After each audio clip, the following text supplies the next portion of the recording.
Kidlat News Updates.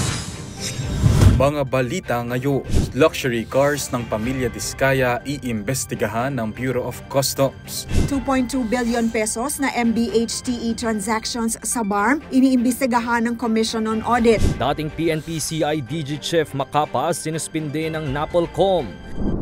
Ako po si Cesar Soriano para ihatid ang mga nangungunang balita sa buong kapuluan ngayon.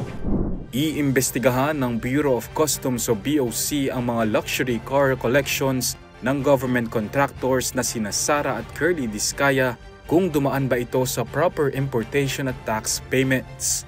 Ayon kay BOC Commissioner Ariel Nepomuceno, tanging interes lamang ng ahensya kung nagbabayad ng tamang bawis ang mga Diskaya sa kanilang mga mamahaling sasakyan at wala naman daw magiging problema kung dumaan ito sa tamang proseso.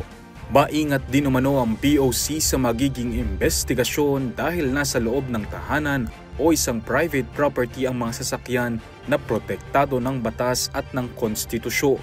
Noong nakalipas lang na linggo nang nag-viral ang kanilang interview sa social media matapos nilang isapubliko ang nasa 40 mamahaling sasakyan na tinatayang nagkakahalaga ng 1 bilyong piso.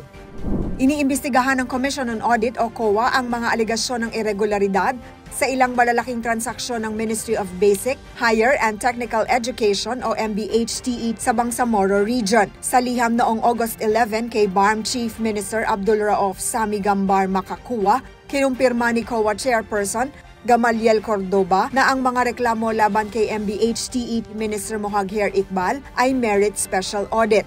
Sa panayam naman kay Minister Iqbal, now we welcome the investigation and so that the whole truth and nothing but the whole truth will come out, and we are ready anytime to face any investigation body. Kabilang sa tinitingnang kaso ang umano'y 1.77 billion pesos na disbursement sa loob lamang ng isang araw para sa learners at teachers kits at 449 million pesos na bayad sa isang supplier sa questionable circumstances. Ipinataw ng National Police Commission na NAPOLCOM ang preventive suspension kay dating PNP Criminal Investigation and Detection Group o CIDG Director Brigadier General Romeo Macapas nang hindi hihigit sa 70 araw.